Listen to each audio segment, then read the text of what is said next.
Em meados da década de 90, a dona de um restaurante no interior da França foi acusada de assédio sexual por 10 empregados da sua cozinha.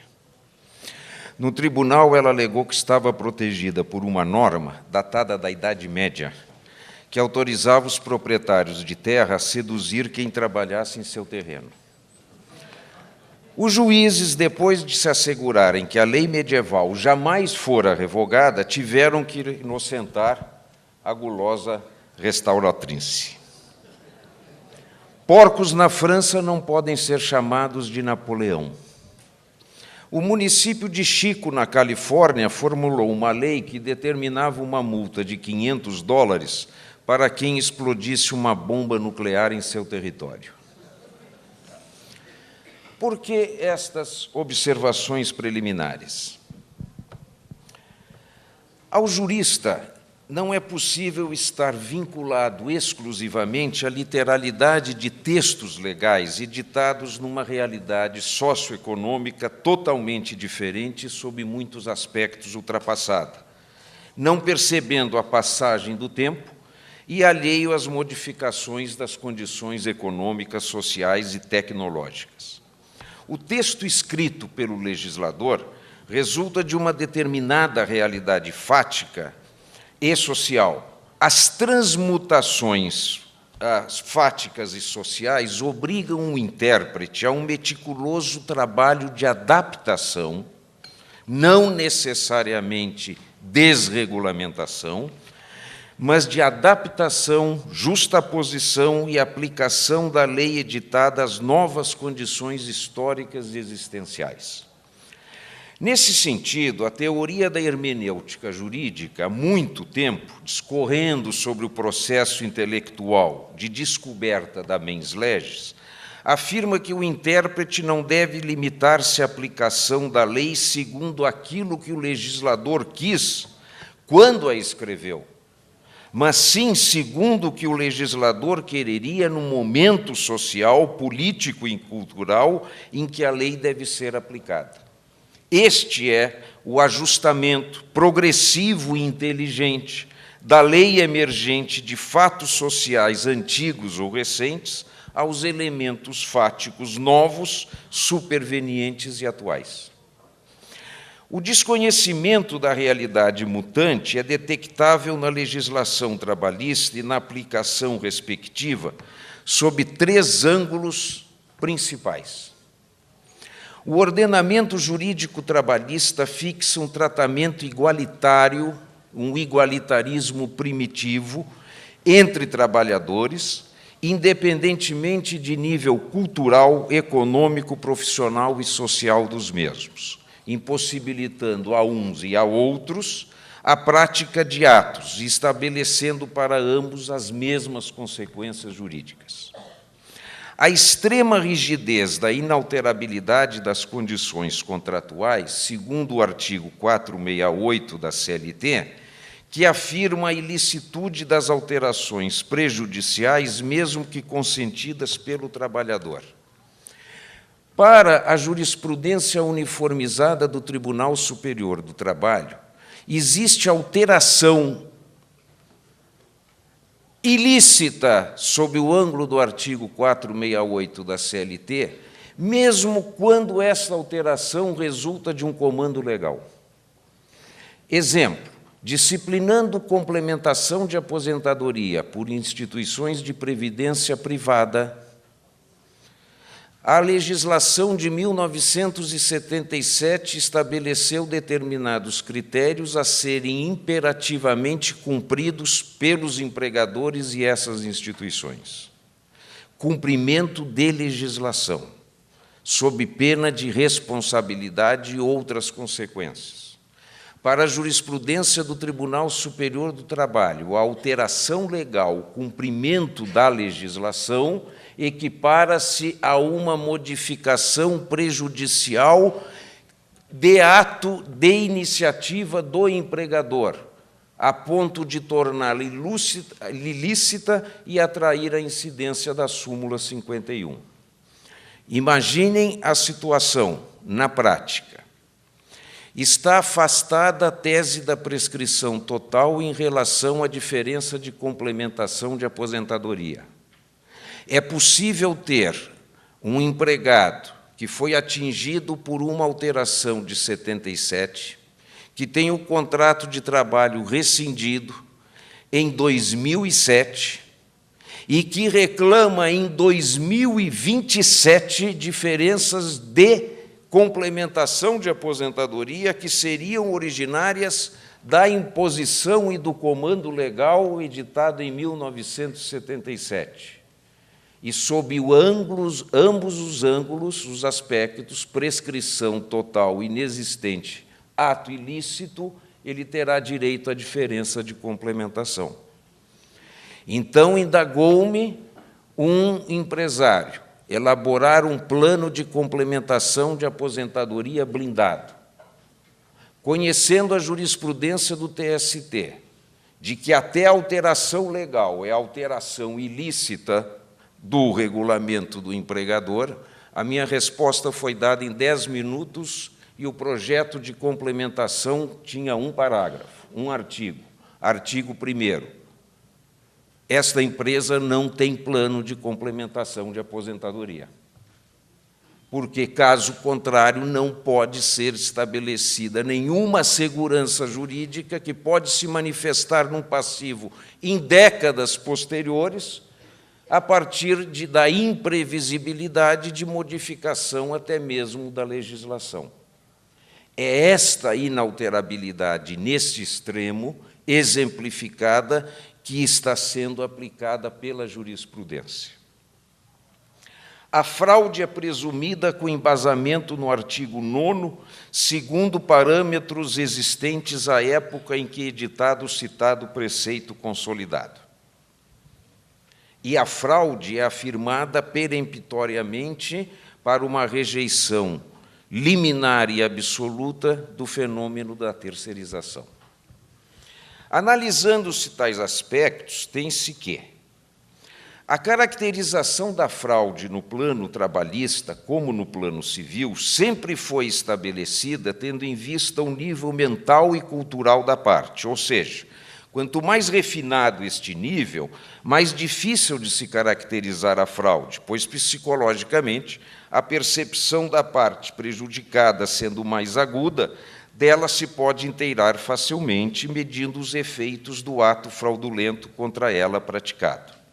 A fraude é vício de consentimento, que, na teoria geral do direito, como todos os demais vícios de consentimento, precisa ser provada. No direito do trabalho, algumas vezes, tem-se admitido a presunção de fraude pela insuficiência cultural do trabalhador, considerado no sentido de arquétipo platônico da classe operária, o que se torna cientificamente difícil de fazer relativamente a trabalhadores culturalmente categorizados. Há, quanto ao artigo 9º da CLT, uma originalidade que expressamente é admitida independentemente das condições pessoais do trabalhador prejudicado. A teoria geral do direito atribui a todos os vícios de consentimento o efeito da anulabilidade do ato jurídico. E o direito do trabalho brasileiro, nos atos práticos em fraude à lei expressa, atribui ao vício de consentimento por fraude o efeito maior da nulidade absoluta do ato realizado. Mas tal exceção não resulta na possibilidade de abandonar o princípio retroreferido de que, na avaliação concreta da fraude à lei, o juiz ou qualquer intérprete da lei trabalhista possa descartar a avaliação das condições pessoais da parte prejudicada, as quais possibilitam a percepção fácil da intenção fraudulenta da parte contrária e, por isso mesmo, lhe permitem recusar o que seja contrário à lei ou aos seus interesses profissionais. Sempre exemplos concretos. Uma empresa multinacional quer realizar um acordo com um ex-presidente da empresa. Qual é a única forma de obter segurança absoluta foi a indagação? Acordo em cartório? Com testemunhas? Com o selo do bispo? Não, apenas através de uma reclamatória simulada, na qual existe a transação e a decisão irrecorrível e impugnável apenas mediante ação rescisória. Invalida-se e não se fixa a segurança o instituto do acordo nessa condição extrema, que tem o paralelo com o que eu havia mencionado anteriormente, de um ex-presidente da empresa ao realizar um acordo com uma multinacional. As condições pessoais do trabalhador, no caso vertente, têm o condão de oferecer ao intérprete elementos para apurar a existência da fraude, enquanto o artigo 9º, que fixa os limites dos efeitos respectivos, tem aplicabilidade à totalidade dos trabalhadores, caso comprovada a fraude. E, comprovada a fraude, o efeito é a nulidade, independentemente das condições pessoais. A avaliação da existência de fraude, assim, há de ser efetuada sob a ótica das condições culturais e profissionais do trabalhador, e isso não implica excluir a incidência do princípio isonômico quanto aos efeitos jurídicos daquela fraude. A terceirização, ela não constitui em si, de imediato, por si só e automaticamente, a fraude. Sequer a contratação de trabalhadores através de pessoas jurídicas. Exemplo, a própria legislação possibilita a prestação de serviços através de empresa ou pessoa jurídica, conforme exemplificado pelo artigo 129 da Lei 11.906, de 2005, relativamente a serviços intelectuais, científicos, artísticos e culturais. O citado preceito legal, não obstante ele tenha uma finalidade precípua, fiscal e previdenciária, corrobora uma faculdade previamente existente no ordenamento jurídico e tem consequência no âmbito trabalhista, que é a exclusão do vínculo empregatício, que, obviamente, não se estabelece entre pessoas jurídicas. Trata-se, portanto, de uma possibilidade legalmente autorizada. Tal contratação, sendo lícita, somente tem limites legalmente estabelecidos. Dentre estes limites se inclui a fraude, a ser apurada e analisada segundo aqueles elementos propostos. O trabalho, mesmo que via pessoa jurídica ou através de terceirização, ele constitui um mecanismo de inclusão social. Esta inclusão social ela não é obtível apenas e exclusivamente através do vínculo empregatício direto.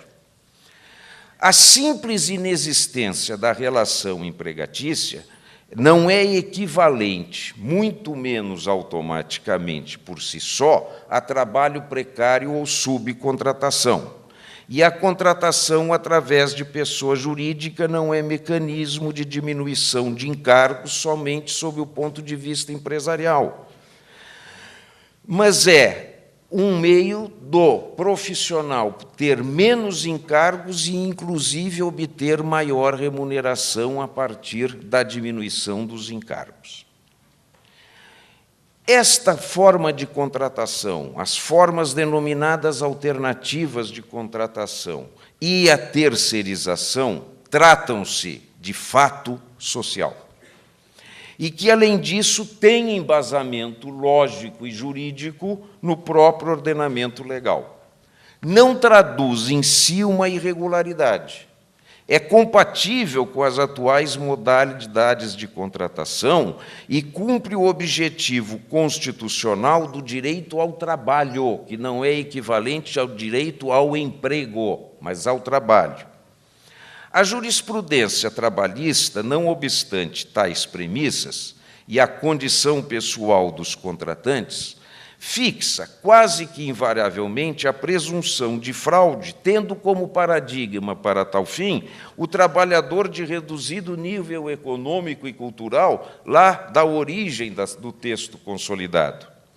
Não se trata de vedar tal modalidade de contratação, e muito menos de admiti-la ampla e limitadamente, mas de verificar em cada caso concreto a efetiva existência de fraude, cuja apuração haveria de observar os princípios até o momento propugnados. Aparentemente, e até o momento, estaria eu sustentando a ilicitude praticamente ampla da terceirização. Assim não é. A flexibilização, desregulamentação, ela está estabelecida em princípios e num contexto ideológico do liberalismo.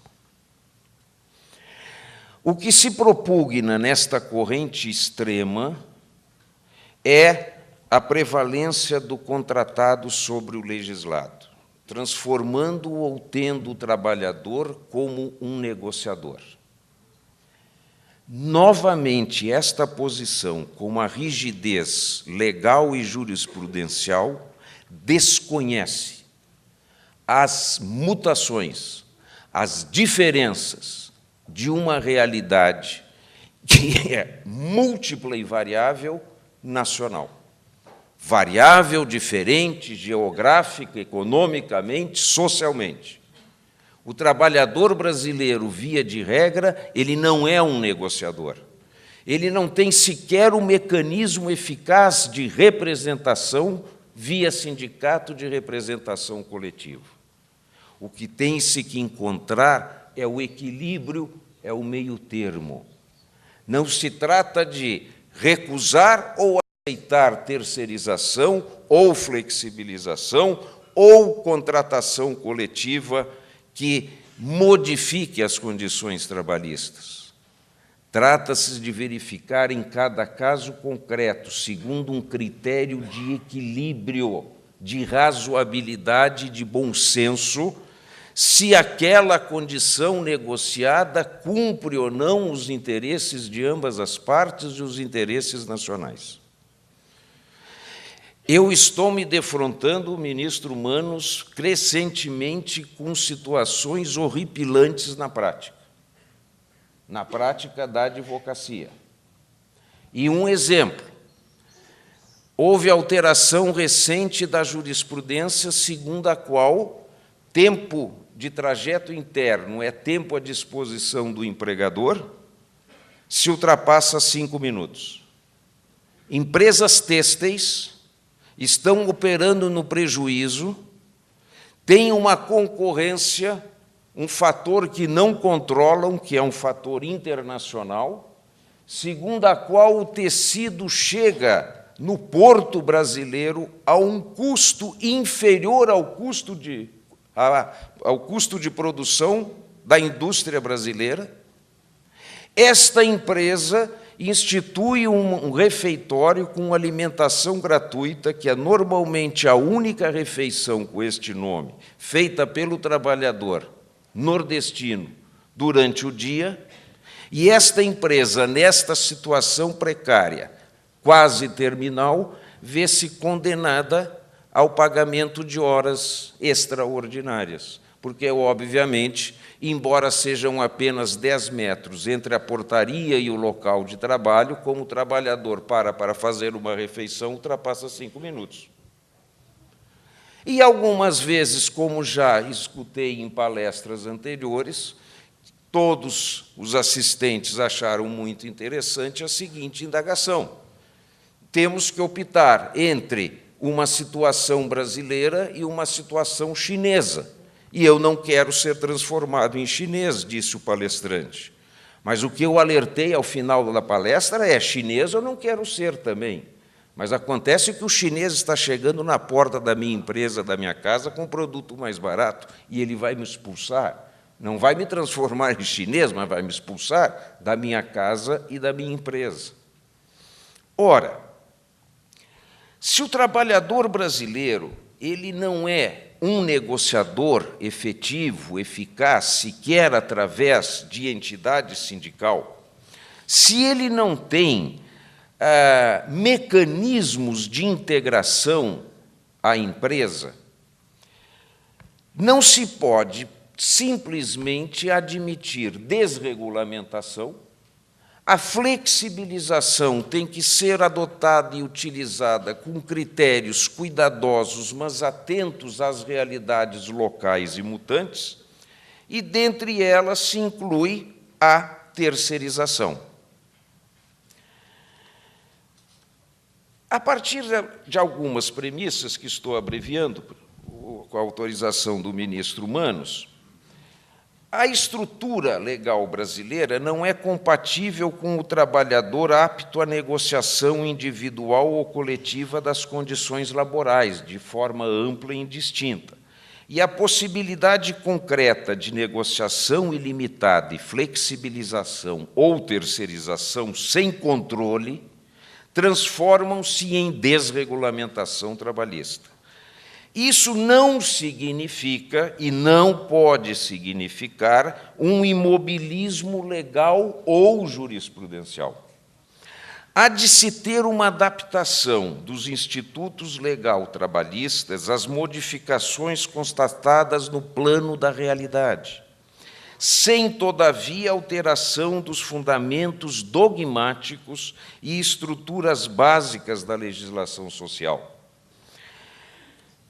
Recentemente, o TST flexibilizou esta posição rígida, admitindo a validade de uma alteração de regulamento que, num processo de privatização, diminuía o percentual do lucro empresarial a ser distribuído aos empregados, que foi reduzido de 20% para 1%. Mas isso foi um soluço, foi um acaso. Esta é uma exceção, no sentido estrito, àquela rigidez jurisprudencial que está configurada. A hipossuficiência é uma característica comum, até majoritária, do vínculo empregatício, mas não é necessária. Este é o fundamento principal do mínimo protetivo legalmente estabelecido. Mas há vários institutos que têm várias consequências positivas, inclusive diminuição numérica de litígios judiciais, mas que não adquirem relevância prática ou estão sendo eliminados, como a complementação de aposentadoria, porque analisados sobre aquele ângulo tradicional da hipossuficiência. E, como for o outro exemplo igualmente mencionado, é a da celebração de transação extrajudicial. Uma personagem de Ana Gavalda, próxima do fim, melancolicamente medita. O que sobrou? Nada. Um marido morto, uma filha prostituta e um neto que nunca vinha vê-la. Quantas preocupações, quantas lembranças. Era um rosário de pequenas misérias. A conclusão primeira propugnada é a seguinte: o vínculo empregatício e os princípios que o informam não são simples recordações, não estão no cadafalso, muito menos no leito mortuário. Há de ser motivo de preocupação do operador jurídico e do legislador. Não se trata de decretar, com angústia ou entusiasmo, segundo os interesses e posições ideológicas, o término daqueles institutos. Ainda não é chegado o tempo de tê-los como preocupações ou lembranças pretéritas, muito menos como pequenas misérias de tempos idos que, com desespero, se tenta preservar. A preservação não autoriza excluir modalidades de atualização e adaptação compatíveis com a realidade mutante, sem necessidade de eliminar completamente ou admitir totalmente institutos, isto é, adotar posicionamentos únicos e opostos, olvidando-se critérios de razoabilidade hermenêutica. Neste contexto, nós verificamos na legislação trabalhista outros 3 problemas. Em primeiro lugar, não há nenhum critério, mecanismo efetivo de incentivo à produtividade. Não aconselho a nenhum empregador premiar um trabalhador pelo desempenho que ele tenha, muitas vezes segundo elementos subjetivos e de difícil comprovação, porque certamente ele vai ser condenado por equiparação e isonomia, princípio isonômico, aquele igualitarismo primitivo.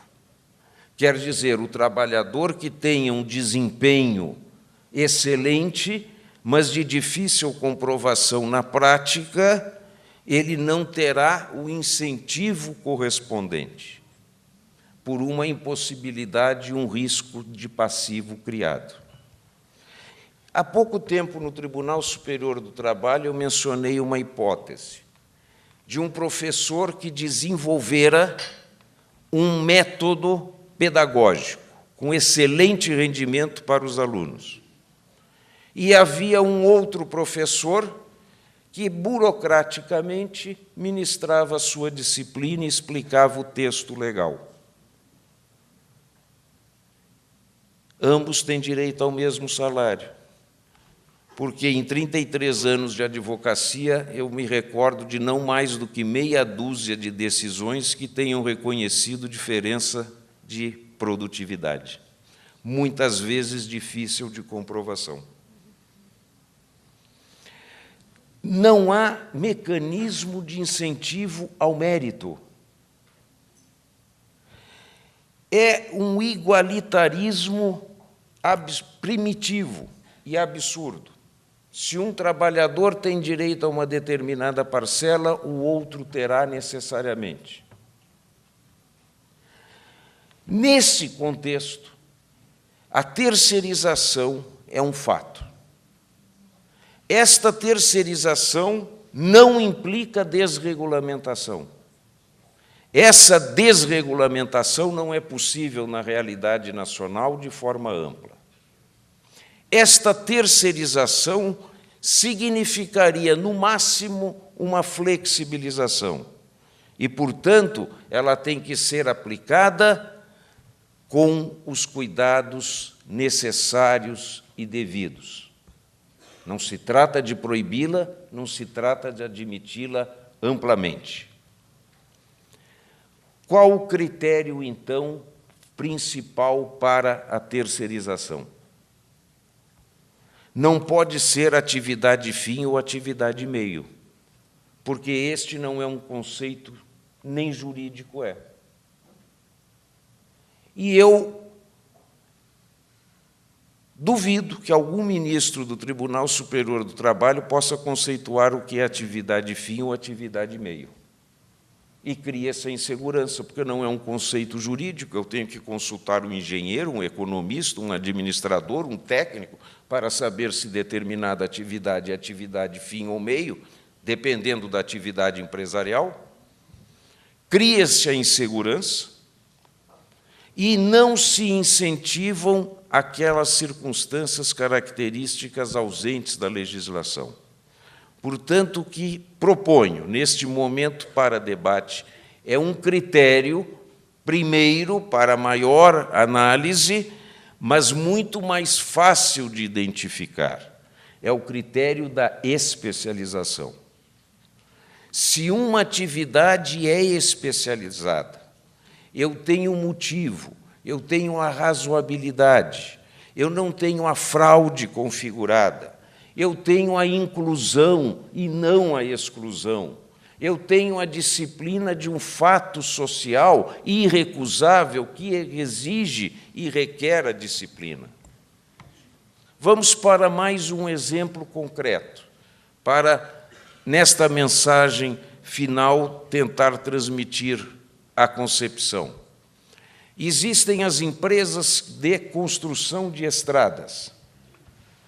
Elas estão construindo a estrada e se deparam com uma montanha, uma elevação, uma colina. contratam uma empresa canadense que atua em 50 países, há mais de meio século no Brasil, e que tem especialistas que abrem buraco. Ou seja, eles vão lá com explosivos, máquinas de perfuração, especialistas que requerem manutenção, conhecimento, equipamento próprio, abrem o túnel, vão embora e a empresa de construção passa a estrada e o túnel, a estrada é concluída.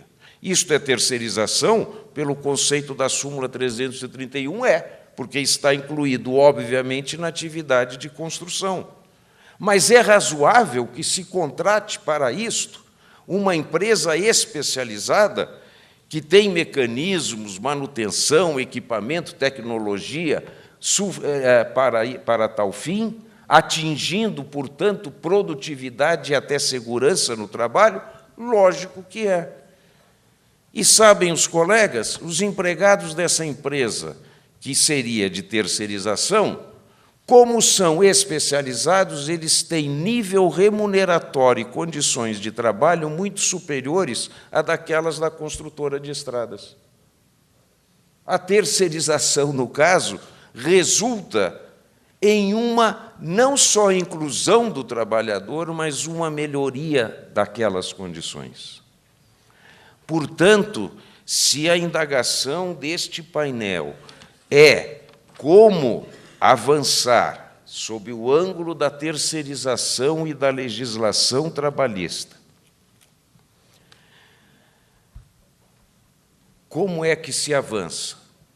Avança-se utilizando aquela regra de hermenêutica destacada desde o início desta breve exposição.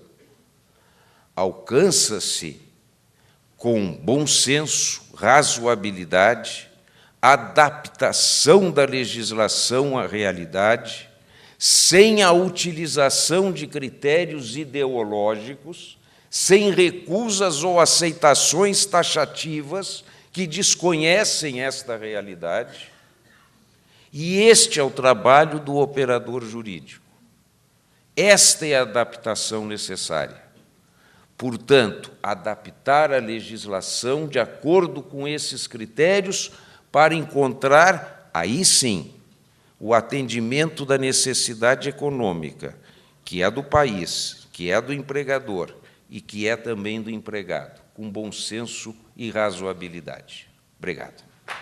Muito bem. Observei até.